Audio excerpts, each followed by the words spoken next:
Hello future chartered accountant CA Zubair Khan this side. इस video में हम लोग डिस्कस करने जा रहे हैं कि जो कि अभी न्यू बैच शुरू होने जा रही for CA intermediate exam oriented batch, और उससे सारी चीज हम लोग यहां पे डिस्कस करेंगे कि बैच किन के लिए सुटेबल है। क्या वो स्टूडेंट इसको अटेंड कर सकते हैं जो ओल्ड सिलेबस से न्यू सिलेबस में शिफ्ट हो रहे, क्या वो स्टूडेंट अटेंड कर सकते हैं जिन्होंने ऑलरेडी पहले कहीं क्लास कर चुके हैं लेकिन वो फिर से करना चाहते हैं कम समय पे, या वो स्टूडेंट भी इसको क्या कर सकते हैं जो कि फर्स्ट टाइम सीए इंटरमीडिएट का एडवांस अकाउंटिंग पढ़ना चाह रहा है और उसके बाद समय कम है। तो सारी चीजें मैं डिस्कस करूंगा कि ये बैच कब शुरू होने वाली, टाइमिंग क्या रहेंगी, कौन कौन से मटेरियल्स में प्रोवाइड करे जाएंगे। सो मैं आगे डिस्कस डिटेल में करूंगा इन दो बुक्स के बारे में जो लॉन्च होने जा रही, that is question bank for CA intermediate advance accounting and rapid GS book. अभी क्या चीज है दोनों बुक्स में, क्या है वो हम लोग डिस्कस करेंगे वन बाय वन। अब ये जो एग्जाम ओरिएंटेड बैच है इन बुक्स में मैं वापस आऊंगा, लेकिन जो एग्जाम ओरिएंटेड बैच है वो बेसिक चीज है कि पहले वो हिंदी में ये बैच रहेंगी, क्योंकि कई साउथ इंडियन स्टूडेंट्स के भी मैसेज आ रहे कि सर क्या एग्जाम ओरिएंटेड बैच इंग्लिश में होने वाली, कि फिलहाल तो नहीं। इंग्लिश जो स्टूडेंट है जो इंग्लिश लैंग्वेज प्रेफर करते हैं उनके लिए सिर्फ रेगुलर बैच अभी चल रही, अगर वो चाहे तो वो उसमें एनरोल कर सकते। अब जो एग्जाम ओरिएंटेड बैच है इसमें नंबर ऑफ लेक्चर्स कितने रहेंगे, सिर्फ 50 लेक्चर्स रहेंगे। तो क्या सर पूरा का पूरा सिलेबस 50 लेक्चर्स में कवर हो जाएगा? यस, 100% सिलेबस, सारी की सारी चीजें हम लोग ये 50 लेक्चर्स में कवर कर लेंगे और उसमें कोई भी चीज ऐसी नहीं कोई छूटेंगी। मैं यहां पे भी क्वेश्चन बैंक पे भी आऊंगा, क्वेश्चन हम कैसे करेंगे, सारे क्वेश्चन ऑलमोस्ट जो रेगुलर बैच में क्वेश्चन होते हैं वो यहां पे कवर होने वाले, मैं बताऊंगा कैसे होंगे। अब स्टडी मटेरियल पे आते हैं हम लोग कि दो बुक इस एग्जाम ओरिएंटेड बैच में प्रोवाइड करी जाएंगी, एक है रैपिड जीएस बुक और एक है क्वेश्चन बैंक। तो एक बेहतरीन बुक जो है कि रैपिड जीएस बुक, उस पर मैं आता हूं पहले कि इस बुक में ये एक्चुअल में आपकी रैपिड जीएस बुक जो है ये आप लोगों की इसमें रिवीजन करने में बच्चों को कई बार दिक्कत होती है कि हम लोग पढ़ तो लेते लेकिन हम लोगों को लगता है कि नहीं हम किस तरीके से रिवाइज करें, क्योंकि अल्टीमेटली एग्जामिनेशन में जब याद आता है जब आपने उसको मल्टीपल टाइम क्या हो रिवीजन किया। तो रैपिड जीएस बुक है, इसको इस तरीके से मैंने बनाया कि इसमें सारे के सारे अकाउंटिंग स्टैंडर्ड जो आपके 29 अकाउंटिंग स्टैंडर्ड जो न्यू सिलेबस है उसमें सारे अकाउंटिंग स्टैंडर्ड जो सारे के सारे अकाउंटिंग स्टैंडर्ड जो आप लोग को न्यू सिलेबस में, और उसके बाद जो दूसरे चैप्टर्स भी जो न्यू सिलेबस उसको हम लोग इस तरीके से नोट्स बनाए गए ताकि बहुत कम समय पे आप उसको रिवीजन करें। You won't believe, around 150 pages में सारे अकाउंटिंग स्टैंडर्ड और सारे चैप्टर जो आपके सीए इंटरमीडिएट के वो उसमें कवर, उसके कंसेप्ट मैं आपको उस बुक के बारे में थोड़ा सा बताऊंगा। ये कलर्ड बुक रहेंगी, इसमें जो हेडिंग रहेंगी ब्लैक कलर से रहेंगी, हेडिंग जो रहेंगी वो आप लोगों की ब्लैक कलर से रहेंगी, और वैसे सारी बुक में जो हैंड रिटन फॉन्ट रहता है उसमें है ये, और ब्लू कलर से लिखा रहेगा, लेकिन जो भी हाईलाइटेड पॉइंट है वो रेड कलर से रहेंगे। तो इस बुक में ऐसी कोई भी चीज नहीं कि जो हम लोगों ने कवर नहीं करे। अब मैं आपको बताता हूं, for example buyback of share है, तो बायबैक ऑफ शेयर से रिलेटेड जितने भी एडजस्टमेंट है 100% जो क्वेश्चन हम पढ़ते हैं जब कोई एडजस्ट, सारे के सारे एडजस्टमेंट एक जगह पे यहां पे लिखे हुए। एग्जाम्पल आपका एक चैप्टर है फाइनेंशियल स्टेटमेंट ऑफ कंपनी, ये कलर बुक रहेंगी आपकी।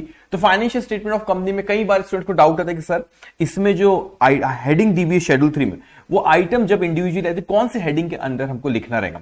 तो यहां पे हेडिंग वाइज हर एक, जैसे शेयर कैपिटल आपको दिख रहा है नंबर 1, तो शेयर कैपिटल के बारे में शेड्यूल 3 जो चीज कहता है उसका सारी चीजें यहां पर आपकी लिखी हुई, सारी चीजें। अब रिजर्व एंड सरप्लस में जो भी चीज शेड्यूल 3 आपको कहता है वो सारी की सारी चीजें यहां पे लिखी हुई। तो अब इसमें हम लोग फॉर एग्जांपल वन मोर, जैसे अकाउंटिंग स्टैंडर्ड आप लोगों का accounting for example revenue recognition, you won't believe कि ये 2 पेज में आपका AS9 रेवेन्यू रिकग्निशन। अब आप बोलेंगे सर कोई चीज मिस हुई, कोई भी चीज मिस नहीं, कोई भी चीज यहां पर मिस आपकी हुई नहीं है। इनफैक्ट आई नो दैट कि आपको कौन कौन से कीवर्ड्स यूज करना अकाउंटिंग स्टैंडर्ड में, तो वो सारे कीवर्ड्स आपके रेड कलर से हाईलाइटेड है। सारे कीवर्ड्स आपको एज इट इज ये बुक में जो सारे accounting standard as it is, ये जो लैंग्वेज यहां पे लिखी हुई है एज इट इज लैंग्वेज में आपको लिखना रहेगा। और इस बुक में हम करेंगे अराउंड 140 से 150 पेजेस के बीच में सारे अकाउंटिंग स्टैंडर्ड, सारे चैप्टर्स जो आप लोग के न्यू सिलेबस के इसमें कंसेप्ट है। तो रैपिड जीएस बुक आप लोगों को अल्टीमेटली जब रिवीजन करना रहेगा, तो हम लोग जब एग्जाम ओरिएंटेड बैच जो शुरू होने जा रही है उसमें इसी बुक से मैं आपको पढ़ाऊंगा। मैं क्वेश्चन बैंक बुक पे आता हूं, इसी बुक से सारे कंसेप्ट मैं आपको पढ़ाऊंगा और मल्टीपल टाइम हम लोग क्लास में उसको रिवीजन करते जाएंगे, और आप लोग जब जैसे ही बैच खत्म होंगे एग्जामिनेशन के बीच में भी आप लोगों को इट विल हेल्प यू कि आप मल्टीपल टाइम इसको रिवीजन कर पाए। और इसकी एक रिवीजन टेस्ट सीरीज भी वो यूट्यूब पे रहेंगी। अगर आपको कोई चीज कभी फिर से सुनना है, रिवाइज करना है, तो यूट्यूब पे इसी बुक से मैं एक रिवीजन भी शुरू होने वाले in the month of January वो शुरू करूंगा। अब इस बैच में जो हम लोग बात कर रहे हैं यहां पे आप लोगों की जो एग्जाम ओरिएंटेड बैच है, दो बुक बोला, एक रैपिड जीस बुक जिसमें सारे के सारे कंसेप्ट है 100%, आप मल्टीपल टाइम रिवीजन करने में आपको हेल्प करेगा। सेकेंड चीज आप लोगों की कौन सी चीज, आपकी क्वेश्चन बैंक। तो जो सेकेंड बुक आप लोगों को यहां पर मिलेगी दैट इज क्वेश्चन बैंक, ये बुक रहेगी। अब इस बुक के अलावा आपको क्या कोई और बुक रेफर करने की जरूरत है कि आंसर इज नो। इस बुक में मैं सारी की सारी चीजें जो रेगुलर बैच में जो अटेंड करता हूं, एग्जाम्पल मैंने क्या इसमें आरटीपी रहेंगी, यस। क्या मॉक टेस्ट पेपर रहेगा, यस। क्या प्रीवियस एग्जामिनेशन क्वेश्चंस इसमें रहेंगे, the answer is yes, okay. और उसके बाद आईसीए के स्टडी मटेरियल सर कवर है, 100% कवर है। उसके अलावा अदर क्वेश्चंस भी हम लोग यहां पे करेंगे। लेकिन क्या रेगुलर बैच के मैं कह रहा हूं ऑलमोस्ट सारे क्वेश्चन रहेंगे, मैं कह रहा हूं ऑलमोस्ट, तो सर उसमें ऐसे कुछ question as it is question repeat हुए रेगुलर बैच में, उसके अलावा वो नहीं रहेंगे, एज इट इज रहेंगे। मतलब दोनों सेम है तो एक ही मैंने एग्जैक्ट सेम है, फिगर सिर्फ अलग है, तो उसमें से एक क्वेश्चन ले लिए, ठीक है। तो ऑलमोस्ट रेगुलर बैच के हम लोग क्वेश्चन करेंगे। अब समय हमारा क्या बचेगा, आपको इस बैच में कंसेप्ट कुछ भी नहीं लिखना है, कुछ भी नहीं लिखना। मैं ये पूरे क्वेश्चन सॉल्व करूंगा, आपको मेरे साथ क्वेश्चन सॉल्व करना रहेगा, ऑलमोस्ट रेगुलर बैच। लेकिन कंसेप्ट में आपको लिखना कुछ भी नहीं, कंसेप्ट के लिए रैपिड जीस बुक रहेंगी, बस ये रेफर करना है, इससे मैं सारी चीजें पढ़ाऊंगा, उसी से रिवाइज कराऊंगा, बस यही चीज आपको पढ़ना रहेगा। अराउंड 140-150 पेजेस की बुक, इसी से अपने को पढ़ना है, इसी से अपने को सारे कंसेप्ट कवर करना है, और यहां पे क्वेश्चन अपने को सॉल्व करना रहेगा। क्या इसके अलावा कोई और क्वेश्चन हमको रेफर करेंगे, तो आंसर इज नो। बस आप लोग का जो अटेम्प्ट आएगा उसकी जो मॉक टेस्ट पेपर आरटीपी होते वो यूट्यूब पे मैं डालूंगा, वो आपको देखना रहेगा। उसके अलावा आपको कोई भी बुक रेफर करने की जरूरत नहीं है। अभी बैच किस किस के लिए सूटेबल, मैं उस पर आता हूं, लेकिन कुछ और बातें पहले हम लोग यहां पे कर ले। फीचर्स में आपको बता दूं कुछ इस बैच के, जैसे कि मैं आपको गारंटी देता हूं कंसेप्ट की। कंसेप्ट क्या, बेफिक्र हो, सारे कंसेप्ट हम लोग, ऐसा एक भी कंसेप्ट नहीं रहेगा जो आपको नहीं समझ, सारे कंसेप्ट आपको समझ में आएंगे। और सारे के सारे क्वेश्चन हम लोग सॉल्व, जो क्लास क्वेश्चन, कुछ प्रैक्टिस क्वेश्चन रहेंगे वो होमवर्क रहेंगे ऑब्वियसली।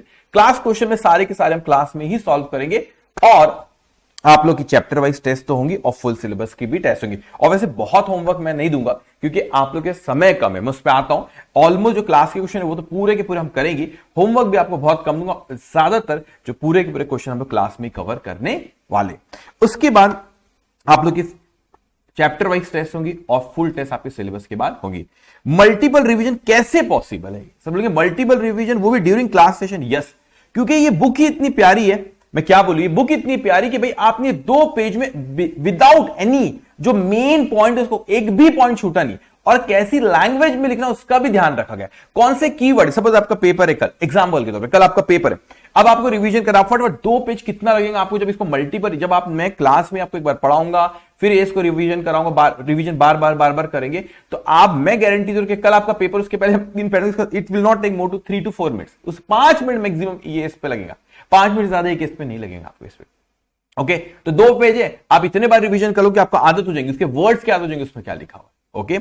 अब उसके बाद वैसे ही, अच्छा एक और जो क्वेश्चन बैंक, इसके बारे में कह दूं, क्वेश्चन बैंक में सारे अकाउंटिंग स्टैंडर्ड के क्वेश्चंस रहेंगे, सारे जो अदर देन अकाउंटिंग स्टैंडर्ड जो चैप्टर, सारे क्वेश्चंस इसमें रहेंगे। इसके अलावा ये आपके पूरे, इसमें सारी चीजें, मतलब अकाउंटिंग स्टैंडर्ड के पूरे क्वेश्चन, और उसके अलावा जो दूसरे चैप्टर उसके सारे क्वेश्चन, इसमें अकाउंटिंग स्टैंडर्ड दूसरे चैप्टर सबके कंसेप्ट इसमें रहने वाले कलर बुक में, ओके। अब उसके बाद यहां पे आपका कि रियल टाइम, देखो ये मैं बैच पे आ रहा हूं अभी, ये लाइव बैच है, 10 जनवरी से शुरू हुई, मैं उस पर आता हूं, ये लाइव बैच है। आप चाहो तो लाइव भी अटेंड कर सकते हो, और अगर चाहो तो आप रिकॉर्डेड भी ले सकते हो, और गूगल ड्राइव में उसी दिन अपलोड होता है। इसकी टाइमिंग सुबह 7 से 10 बजे तक है, तो 10 बजे 11-12 बजे तक ये लेक्चर अपलोड भी हो जाते हैं, ओके। लेकिन अगर आप, आई सजेस्ट कि अगर आप लाइव अटेंड करोगे तो मेरे हिसाब से बेहतर। I tell you why. फायदा ये होता है कि एक ना डिसिप्लिन रहता है। अब क्लास मंडे टू सैटरडे रहने वाली, सिर्फ संडे ऑफ रहेंगे, उस दिन भी टेस्ट रहेगा, तो मंडे टू सैटरडे की डिसिप्लिन रहता है, क्लास अटेंड करें। अपने रिकॉर्डेड में जनरली क्या होता है कि अपन ऐसा सोचते हैं बाद में करेंगे डिले हो जाता है। डिसिप्लिन बहुत इंपॉर्टेंट, तो आई स्ट्रांगली सजेस्ट कि आपने लाइव बैच लेना चाहिए। अगर कोई इश्यू आता है आपका, नहीं सर कोई और बैच है, या आप इंटरनेट का इश्यू, कोई और इश्यू अगर आप नहीं कर पा रहे, तो फिर आप गूगल ड्राइव का ऑप्शन चूज कर सकते हो। एक इसमें स्पेशल अलग से टेलीग्राम ग्रुप बनेगा और जैसे भी रेगुलर बैच का बना हुआ है, और एक अलग से आप लोग एक टेलीग्राम ग्रुप बनेगा, उसमें सारे आप डाउट्स पूछ सकते हो। जो लाइव अटेंड करे उनको तो कोई दिक्कत ही नहीं ना, वो लाइव में डाउट पूछ लेते। अगर कोई आपको डाउट आ भी गए तो टेलीग्राम ग्रुप में पूछ सकते हो, और जो गूगल ड्राइव वाले स्टूडेंट है वो टेलीग्राम ग्रुप में पूछ सकते हो, और बीच बीच में जूम सेशन भी होते रहता है। ओके, अब उसके बाद यहाँ पे डेट ऑफ कमेंसमेंट कब शुरू हो रही है, और डेट ऑफ कमेंसमेंट हमारी शुरू हो रही है 10th ऑफ जनवरी से। आप बिल्कुल भी फिक्र मत करना, 10th ऑफ जनवरी से शुरू होगा। इसमें टोटल नंबर ऑफ लेक्चर्स मेरे को 50 लगने वाले, 50 लेक्चर्स लगेंगे। 10th ऑफ मार्च तक ये बैच खत्म होगी। तो इसकी कमेंसमेंट डेट है 10th ऑफ जनवरी, और last date 10th of March ही बैच आपकी खत्म हो जाएगी। अब कोई बच्चों, सर क्या हमारा फिर मई में अटेम्प्ट रहेगा? अगर मई 24 में आप अपीयर हो रहे, मई में अटेम्प्ट रहेगा तो हो जाएगा जब तक उस फिर गैप। अरे आराम से इसके बाद भी आपको ना कितने दिन मिल रहे? 50 डेज मिल रहे। तो 50 डेज में मैं इतने बार क्लास में ही आपको रिवीजन करा दूंगा, तो उसके बाद भी आपको 2 महीने मिले, 2 महीने एग्जैक्ट नहीं, 50 डेज मिले। मगर मैं आपको एक बात हो सकता है, और इसकी पॉसिबिलिटी है तो पक्का नहीं है, लेकिन पॉसिबिलिटी बहुत ज्यादा है कि आप लोगों को ज्यादा समय मिले। क्यों सर, ऐसा क्यों कह रहा? हो सकता है, इसकी चांसेस बहुत ज्यादा है, 100% नहीं, लेकिन चांसेस बहुत ज्यादा है, क्योंकि सेंट्रल की इलेक्शन होगी 24 में जो हमारे होने वाले, और वो जनरली आप लोगों के अप्रैल मई मंथ पे, तो हो सकता है कि आपकी एग्जामिनेशन पोस्टपोन हो जाए थोड़ी सी, तो आपको और समय मिल जाएगा पढ़ने के लिए। ओके, लेकिन आप यही मान के हम चलेंगे मई में, तो मई में एग्जाम है मोर देन सफिशिएंट। इसमें हम लोग ये आपकी जो 50 डेज में हमारी जो बैच रहेगी, उसमें आप लोगों को, आप बोलेंगे सर यहाँ पे तो आपने 2 महीने लेके 50 लेक्चर्स लगेंगे, बीच में संडे भी आएंगे ना। ओके, इसीलिए अब यहाँ पे 50 डेज में हमको ऐसी तैयारी करना है कि पूरे अकाउंटिंग स्टैंडर्ड पूरे अच्छे से हो गया, मल्टीपल टाइम हमने क्लास में। सर कैसे पॉसिबल है? ये इतनी प्यारी बुक के बदौलत ही पॉसिबल है, अदरवाइज पॉसिबल नहीं है वो चीज। ओके, सो ये रैपिड जिस बुक आपको मिलेंगी, और उसके अलावा just give me a minute. Okay, उसके अलावा कहां गए भाई? यस, उसके अलावा टाइमिंग सुबह रहेंगी आपकी 7 बजे से 10 बजे तक। ठीक है, 7 बजे से सुबह 10 बजे तक बढ़िया अर्ली मॉर्निंग क्लास अपनी रहेंगी, लाइव बैच रहेंगी। आप चाहो तो गूगल ड्राइव का भी ऑप्शन ले सकते हो। अब दिमाग में आता है सर कि किन स्टूडेंट्स के लिए सूट करेगी बैच। अब 3 कैटेगरी में आपको मैं बताता हूं कि किन के लिए बैच सूट करती। पहला, जो ऑलरेडी कहीं ज्वाइन क्लास कर चुके, ऑलरेडी उन्होंने ज्वाइन कर ली कहीं क्लास, और अगर उनको लगता है कि नहीं हमने आपकी तैयारी शायद अच्छे से नहीं हुई, या आपको ऐसा लगता है कि नहीं अकाउंट्स प्रॉपर तैयार नहीं हुआ जैसे होना चाहिए, और ऑनेस्टली का वो बोलेंगे सर ऐसा भी होता है क्योंकि बच्चे ने बेचारे को रेगुलर बैच की फीस इतनी है और दे दिया हुआ, उसको लगता है मैंने इतनी फीस दे दिया और मेरे लिए पॉसिबल नहीं, और उसको अकाउंट समझा नहीं है, तो उनके लिए बहुत बेहतरीन बैच है कि आप ये बहुत ही नॉमिनल इसकी फीस रहेंगी, उस पर भी मैं आता हूं। अब नॉमिनल इसकी बहुत फीस रहेंगी, और वो ये बिल्कुल ये बैच ज्वाइन कर सकते, और उनको सारी की सारी चीजें हम लोग 50 डेज में हम लोग ये कवर करेंगे। तो आपने ऑलरेडी ज्वाइन कर चुके, लेकिन आपको लगता है कि नहीं जरूरत है, हमारी तैयारी अच्छे से नहीं हुई है, तो आप ये बैच ज्वाइन कर सकते हो। दूसरे वो स्टूडेंट जो आई होप कि आपने जो भी नवंबर अटेम्प्ट दिया आप लोग पास हो जाओ, आप न्यू सिलेबस में आप सीधा फाइनल में आओ। लेकिन अनफॉर्चुनेटली अगर ऐसा होता है, बाई चांस अगर क्लियर नहीं होता, तो आप आंख बंद करके क्लास लगा सकते हो जो स्टूडेंट जो शिफ्ट होंगे न्यू सिलेबस में।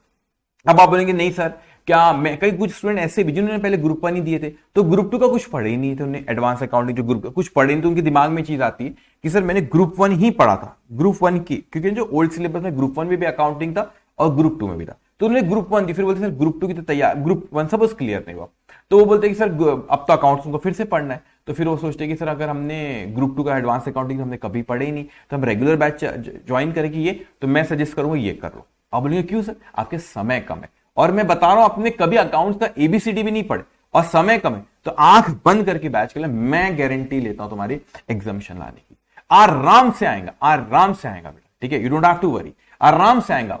ठीक है, तो आप अगर शिफ्ट हो रहे, आपने फिर ग्रुप 1 पढ़े हुए, ग्रुप दोनों ग्रुप पढ़े थे, आपने अगर एक बार ही अकाउंट पढ़े होंगे, ग्रुप 2 पढ़े भी नहीं होंगे, देखे भी नहीं होंगे एडवांस अकाउंट ओल्ड सिलेबस की बात करो बेटे, तो आप आंख बंद करके बैच ज्वाइन करना, फिक्र मत करना कि सर ग्रुप 2 का तो हमने कवर नहीं करे, आपने नहीं पढ़े। अब ऐसा पढ़ाऊंगा जैसे पहली बार पढ़ रहे, मैं यही मान के पढ़ाऊंगा इस बैच में कि जैसे कि बच्चा पहली बार पढ़ रहा है, मगर एफिशिएंटली पढ़ना है।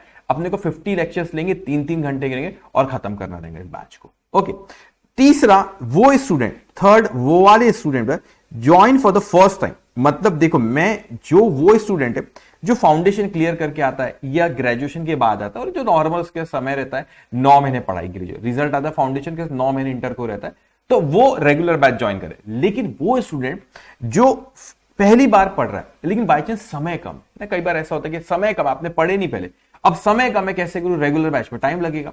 तो वो लोग भी इवन दो फर्स्ट टाइम पढ़ रहे आप, लेकिन टाइम आपके पास कम है, तो आप बेफिक्र होके बैच ज्वाइन कर लेना, क्योंकि इस बैच में ऐसा ही पढ़ाऊंगा जैसे मैं पहली बार कोई स्टूडेंट पहली बार पढ़ रहा है, ऐसा ही मैं पढ़ाऊंगा। और कैसे ये पॉसिबल है, because of this unique book that is आपकी जो रैपिड जिस्ट है, ये यूनिक बुक के जरिए अब यहां पे मैंने बहुत सारी चीजें बताई, जो हर एडजस्टमेंट जो आपको पूछे जाते हैं उस चैप्टर में आते हैं, सारे एडजस्टमेंट। जैसे अभी एग्जांपल रेगुलर बैच चल रही, मेरे को पता है इतने सालों से पढ़ा रहा हूं इस चैप्टर में क्वेश्चन में एडजस्टमेंट है, ये उन एडजस्टमेंट को भी मैंने इस बुक में रख दिया। फॉर एग्जांपल अमल कमीशन आपको पढ़ाऊं, तो अमल कमीशन के पूरे कंसेप्ट है, सारी चीजें वहां पे, लेकिन मेरे को पता है कि अमल कमीशन पढ़ाते वक्त कौन से एडजस्टमेंट आते हैं, तो एडजस्टमेंट की लिस्ट भी बनाती है मैंने, कि बच्चा बस वो एडजस्टमेंट देके उसको एक बार रिवाइज करने के लिए मदद। तो आपने ये रैपिड जिस्ट बुक आपको रिवीजन के लिए भी बहुत मदद करने वाली। तो आपको, जैसे मैंने आपसे कहा कि ये बैच हमारी शुरू होने जा रही 10 जनवरी से, इसकी एनरोलमेंट शुरू हो गया और अभी ऑफर चल रहा है। सो ये जो बैच 5999 की जो रहेगी उसमें कुछ ऑफर चल, आई थिंक 4999 में ये अभी अवेलेबल है। इसका लिंक मैंने डिस्क्रिप्शन बॉक्स में दे रखा, कुछ दिन के लिए ऑफर है, तो ये आप उसको, अगर आपके दिमाग में आ रहा है कि सर नहीं हम तो ऑलरेडी अटेंड कर चुके लेकिन अकाउंट हमको नहीं समझा है, with due respect to all of them, अगर आपने कहीं अटेंड कर आपको लगता है कि नहीं उतने अच्छे से तैयारी नहीं हुई, तो आपने बिल्कुल इसको ज्वाइन करना चाहिए। या वो बच्चे जो न्यू सिलेबस में शिफ्ट हो रहे, या वाले जो पहली बार पढ़ रहे लेकिन समय कम है, तो उन्हें बिल्कुल इस बैच को ज्वाइन कर लेना चाहिए। और कंपल्शन नहीं कि आप ज्वाइन करो, लेकिन मैं ये कहना रिस्क मत लेना बेटा, रिस्क मत लेना कि आपको लग रहा नहीं हुई तैयारी, न्यू सिलेबस में अगर शिफ्ट हो गए, या आपने कहीं पढ़े और अपने को लग रहा तैयारी नहीं हुई, और या आपके पास समय कम है, तो आपने 4999 के लिए रिस्क मत लेना कि 6 महीने का। ओके, तो आपने इस बैच को ज्वाइन कर लेना चाहिए, आपको एग्जामिनेशन लाने की गारंटी मेरी। तो 10 जनवरी के बैच शुरू होगी, जो आपके फ्रेंड्स हैं उनके साथ भी आप ये वीडियो शेयर कर दीजिए। और ये यूनिक बुक जिसको मुझे बहुत मेहनत लगी, आप जब बुक जब आपके हाथ में यू विल रियलाइज, वो बुक देख के आपको रियलाइज होगा सर ने इसके पीछे कितनी मेहनत करी, बहुत मेहनत लगी है ये रैपिड जिस्ट बुक बनानी। स्पेशली कलर्ड बुक है, उसमें ब्लैक कलर से हाईलाइट पूरे हेडिंग है, ब्लू कलर से पूरी बुक है, उसमें कीवर्ड्स पूरे रेड कलर से हाईलाइट है, सारे नोट सारे एडजस्टमेंट हर चैप्टर वाइज वहां पे दिए हुए है। So thank you so much. So आप इसका लिंक डिस्क्रिप्शन बॉक्स में दिया हुआ है, आप इसको सब्सक्राइब कर सकते हो, और इस वीडियो को जो आपके फ्रेंड्स हैं उनको भी आप शेयर कर सकते हैं, CA intermediate. Thank you so much, take care all of you, bye bye.